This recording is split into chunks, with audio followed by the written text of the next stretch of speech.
Now, on the same topic of the playoffs, we had an elimination last week, and that was of the Utah Jazz. To no one's surprise, Utah Jazz have been eliminated. But there have been rumblings and rumblings and rumblings about the future of this Jazz team. Namely, what happens to Donovan Mitchell? What happens to Rudy Gobert?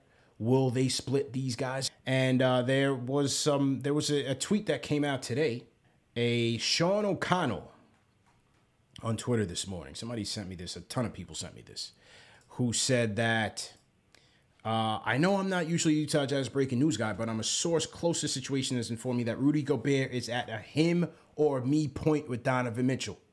And he will demand that one of them be traded in a few days. Doesn't feel like they will win a championship together. He says, Rudy feels that his own numbers are consistent and getting better, while Donovan's D is a liability, and he's falling off in terms of explosiveness. Gobert is also aware of at least one Western Conference power that will be willing to pay handsomely for his abilities. I don't know how this guy got all this information. So you take it with a grain of salt. Rudy Gobert claps back on Twitter, says, every day has its own new rumor. There's some quotes here, and Gobert, taking shots at the Spider taking shots at Gobert through the media, Quinn Snyder not being so happy about that. The rumors about Donovan Mitchell wanting to play for a large market. How do you see this thing playing out, man? I think Rudy stays, and I think Mitchell goes. Ooh. And it's not that I think they want it to be that way. I think the way the contracts are set up, who is a great defensive presence, gives you some post, but doesn't really do much else outside of that, right? Top defender, and we know he's a top defender. Okay, he's one of the top bigs, according to Queen of the Glass, with a point differential of negative 8.9. So he's up there with the bigs, especially for guys who played over 1,700 minutes. If it's that, then he's number one. Even though he is a top center, that contract, I don't know what team wants to take on that type of contract for a center, because that's just going to ruin your books. And then even if you want to move off of him, that makes it even 10 times harder. So that's why I think it's more likely for Donovan Mitchell, because he got his rookie extension. That contract is more bearable. I think he has more value and more upside, even though in the playoffs he didn't play that well. I think it's the other way around, man. I think Stifle Tower's out of there. I think he's out of there.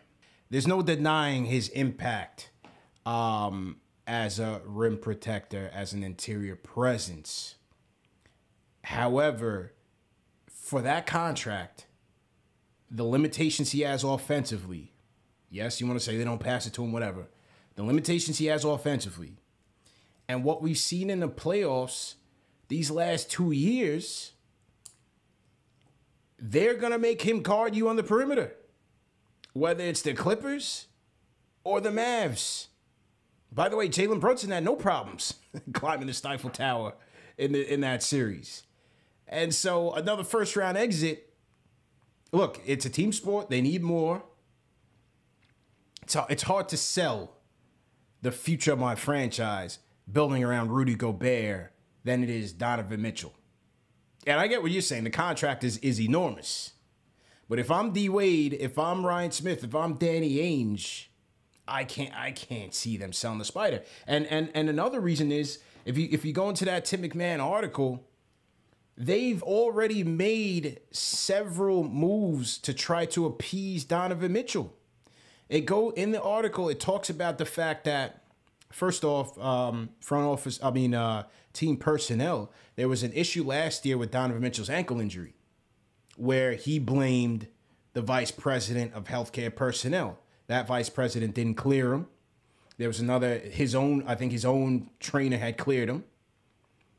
And I think that person got fired. He also asked the team to sign Eric Pascal, which they did.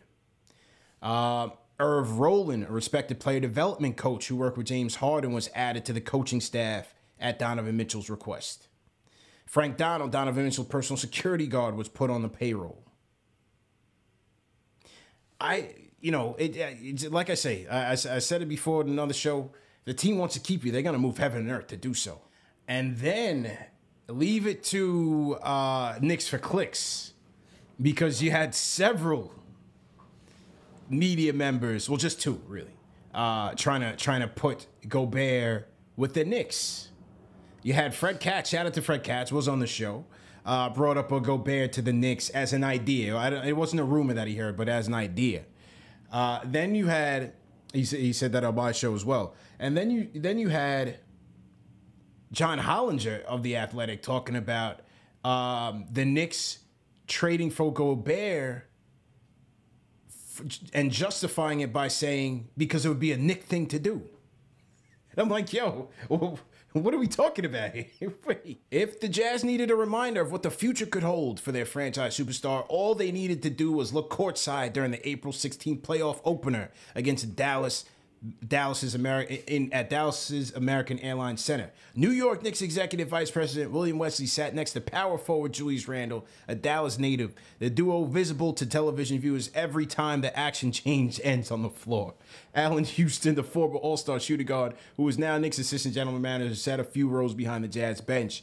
It was reminiscent of when Clippers president basketball operations Lawrence Frank and other team executives would frequently appear at Toronto Raptors games when they were preparing to recruit Kawhi Leonard. With one notable exception, Kawhi Leonard was entering free agency. Mitchell has 3 years left, at least 3 years left on his deal. The buzz has been building since one of the first moves by Knicks president Leon Rose, who launched CAA's basketball division, was to hire Johnny Bryant. Former Jazz assistant worked with Mitchell daily during the first 3 years of his career and continues to wear his signature Adidas shoes. One Western Conference general manager described the situation as amateurish, comparing it to AAU coaches trying to poach players from other programs. Give me a break, man. Give me a break. If you want to try to tell me that Worldwide West was there to try to convince Donovan Mitchell to come to the Knicks like he doesn't have his cell phone number and hasn't been calling him for years, give me a break, man. Please give me a break. Talk about amateurish. I think they were there to watch and watch these guys in the playoffs. I don't think there was any recruitment involved there.